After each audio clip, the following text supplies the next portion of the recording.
Nasubukan mo na bang gumawa ng strawberry Spanish bread? Napakasarap nito at siguradong mapapaugs ka na naman sa sarap. Kaya panoorin mo itong video na ito para makakuha ka ng technique. At syempre, una gagawa tayo ng dough. Kailangan natin ng harina. Bread flour ang gamitin natin at pwede rin namang all-purpose flour. Maglalagay tayo dito ng asukal na siya magbibigay ng tamis sa inyong samahan. Maglalagay rin tayo ng asin, ng yeast. Kailangan natin ng yeast dahil siya ang magpapaalsa sa ating tinapay. Pagtapos pagsamasamahin ng dry ingredients, pagkasamahin naman natin ng ating mga wet ingredients. Ilalagay natin ito ng evap, pagkatapos lukewarm water yung gagamitin natin. At para mas malasa, strawberry emulko ang ating gagamitin. Bukod sa mabango, sobra talaga solid na solid ang lasa nito.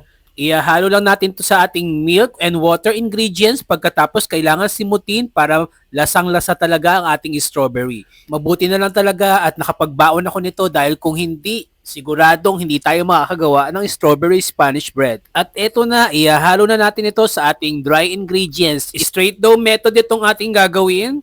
At kailangan wag nating kalimutan ng ating mantika. Pag okay na ang lahat, iangat mo na yung ating mixer at paandarin mo na para umabot ang ating Spanish bread sa darating na merienda time. Imimix lang natin ng ating dough hanggang sa mabuo at maging elastic, gaya ng ginagawa natin sa ating mga previous na video. Kapag gumamit ka ng mixer, mga 7 to 10 minutes lang, okay na yan, elastic na talaga ang ating dough. Ayan, ganyan kailangan ng ating dough, medyo malagkit siya pero aalsa yan maya-maya. Pwede na natin itong paalsahin sa ating mixing bowl o kaya ilipat natin. At talaga naman napakaganda ng kulay ng ating magiging Spanish bread dahil tingin pa lang, dough pa lang yan, no? Pink na pink. Mahilig pa naman ako sa mamink-mink. Ow! Ay, ay, ay! Pero bago mo itigil ang ating pagmamasa nito, kailangan mag-window pane test ka. Alam mo yung window pane test? Ayan, kumuha ka lang ng konting dough. Pagkatapos, ayan, ganyan-ganyanin mo lang yan. Tapos, panipisin mo kung hindi na siya nasisira, ayan, parang ako lang yan, no, ganyan na ganyan. Ayan, pag hindi na nasisira, flexible, elastic na yung dough, pwedeng-pwede na siya. I-rest lang to ng 1 hour para mag-double ng size. Tapos, at syempre, kakailanganin natin ng breadcrumbs, kaya naggiling na rin ako ng ating mga scrap bread, yung mga tira-tirang tinapay, pinatigas or pinatoast. Pwede mo i-toast yan sa oven, o kaya patigasin mo lang na ilang araw yan. Ayan, tapos gilingin na natin at magiging breadcrumbs na siya. At ito na yung exciting part, gagawa na tayo ng ating filling. Kailangan natin ng 2 cup na ating breadcrumbs na fresh na fresh. Siyempre, kailangan natin ng melted butter. Pagkatapos, lalagyan natin ito ng asukal.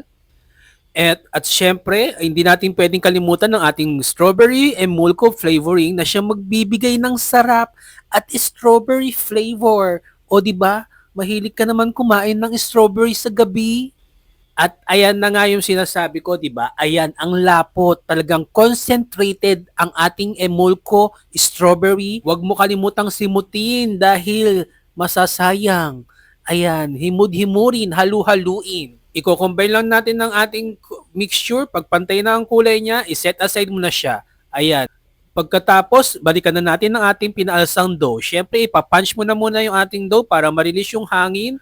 Pagkatapos, hatiin mo lang yung ating dough para, ayan, hindi ka mahirapan sa paghawak. Pwedeng mas maliit at pwedeng mas malaki kung saan ka masaya. Kumuha ka ng isa at pahabain mo lang ng ganito para na siyang ano ng kabayo. Ipo-portion natin to ng pantay-pantay. Kung sanay ka na, kagaya natin, pwede mo na siyang, hindi mo na timbangin. Pero kung pang negosyo, pwede mo na siyang timbangin 50 to 60 grams, pwede. Nasa sayo yan. Bibilugin na muna natin ito ng bahagya, kahit na hindi pa perfect ang forma. Pwede na yan. Mas maganda kasi siyang gawing Spanish bread kapag medyo bilog na siya. Ayan, mag-practice lang, masahihin mo lang, para lang siyang ni crust, mamink-mink. Pagka na-portion mo na siya lahat, pantay-pantay na ang timbang, kumuha ka lang ng isa. Kung dumidikit siya sa ating table, pwede kang maglagay ng konting mantika. Ayan, papalaparin lang natin ng ating dough pataas at saka pababa. Kailangan medyo magaan ang ating pagpapalapad. Pagka pinipilit, hindi siya masyadong susunod sa iyo. Kaya ayan, lagyan natin to ng filling ng 1 hanggang 2 teaspoon or kutsarita. Medyo spread natin yung filling para maganda ang kanyang kalabasan. At pagkatapos nito, iro-roll natin yan papunta sa iyo. Ganito lang ang pag-roll ng ating Spanish bread. Kailangan isil mo yung dulo para hindi siya kumalas. Ayan, kailangan yan talaga parang sa relasyon. Kailangan nakasealed. At ito na nga, yung exciting part. Parang iba yung napapansin ko. O di ba? Parang ano talaga, naalala ko tuloy si X. Ayan, parang ganyan talaga, mamink-mink. At syempre, kailangan yung mga natitirang dough, kailangan gawin natin matapos natin yan. Medyo bibilisan natin dahil aabutan tayo ng pag-alsa, madadry yung ating mga dough kapag hindi natin binilisan. Pwede mo siyang takpan, yung mga natitirang mga dough, yung hindi pa natin gagawin, pwede mo siyang takpan ng cloth o kaya ng plastic para maiwasan yung pagdadry at mabilis ang pag-alsa. Kailangan meron tayong kasama dito na magtutulong sa atin o kung kayang-kaya mo naman, kung mabilis ka naman mag-roll o kung sanay na sanay ka, ikaw na lang mag-isa dahil sanay ka naman mag-isa. Napakadaling gawin lang ng ating Spanish bread strawberry flavor. At pagkatapos nga nito, i-roll na natin sila o pagulong mo na yan. Sanay ka naman magpagulong-gulong, di ba? Ayan, pagulungin na yan sa ating breadcrumbs at pagkatapos ilagay na natin to sa ating baking tray. Hindi na natin kailangan magmantika ng ating or mag-grease ng ating baking pan dahil meron siyang breadcrumbs. Hindi na yan didikit. Ayan, pag hiwa-hiwalay, kailangan may space.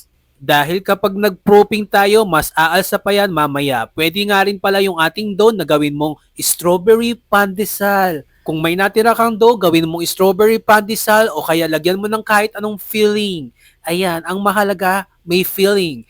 Ayan, napakasarap talaga nito. Kung hindi mo pa nasusubukan, subukan mo na. Pwedeng-pwede yan syempre pang negosyo. Kapag gagawa ka ng pandesal, isealed mo lang yan maigi para hindi lumabas ang peeling niya. Ganun pa rin yung gagawin natin, papagulungin sa breadcrumbs at paalsahin natin ng 45 to 1 hour.